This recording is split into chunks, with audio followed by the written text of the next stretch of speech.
On this week's Real Housewives of Salt Lake City, we're Greek for a week and headed to Greece. We open up on Greek lessons at Angie's house. In case you didn't know Angie is Greek, I have a feeling we're all going to feel like Lisa by the time this trip is over. I'm like Greeked out. The ladies arrive in Santorini after 2 grueling travel days. No first-class catfights to speak of. Angie herds everyone to a waiting Sprinter van like a budget Greek tour guide.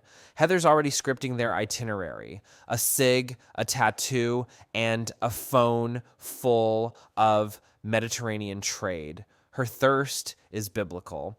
Whitney clings to her Bronwyn beef. Still salty, her on-camera convo didn't vanish into the Bravo ether like the canoeing return flight footage. Britney clutches a giant teddy bear. Is this another gift from Jared? They arrive at the resort zombified and march straight to dinner like jet-lagged hostages. Angie drops that she had her under eye fat pads chopped up like a DIY craft project.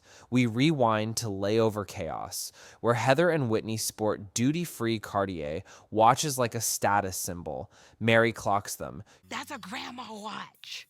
The next morning, Heather eyes Lisa's Prada-slides. We finally get a close-up of the Cankles we've heard so much about. The ladies hit the beach. Angie rocks a Greek flag bucket hat like she raided a souvenir stand for patriotism points. Mary picks up the bucket hat vibe and clocks Bronwyn and Heather for bucket-shaped heads.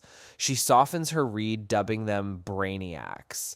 Apparently those mega skulls warehouse genius they're not using. Mary flips into full face shape sommelier, breaking down oblong pie and square faces like a shady palm reader. Like if you have a square face, just know you're a dingbat. At lunch, Angie probes Bronwyn about her marriage. Bronwyn now says everything is totally fine. Before she can be called out for flip-flopping, Meredith jumps to defend her like a high-priced lawyer. Back at the villa, Heather vents to Mary about Meredith. She chickens out on a one-on-one. Is she scared of Meredith's solo smoke?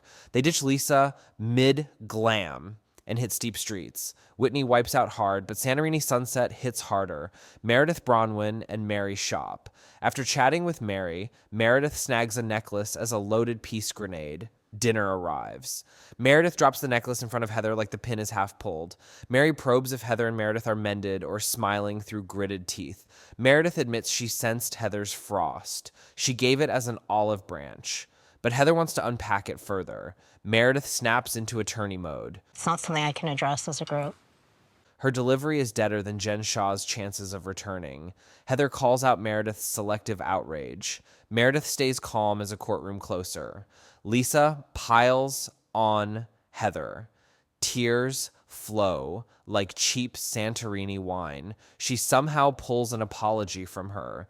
Whitney's into a full emotional meltdown. Clearly not healed, she circles back to blaming Meredith for all their problems.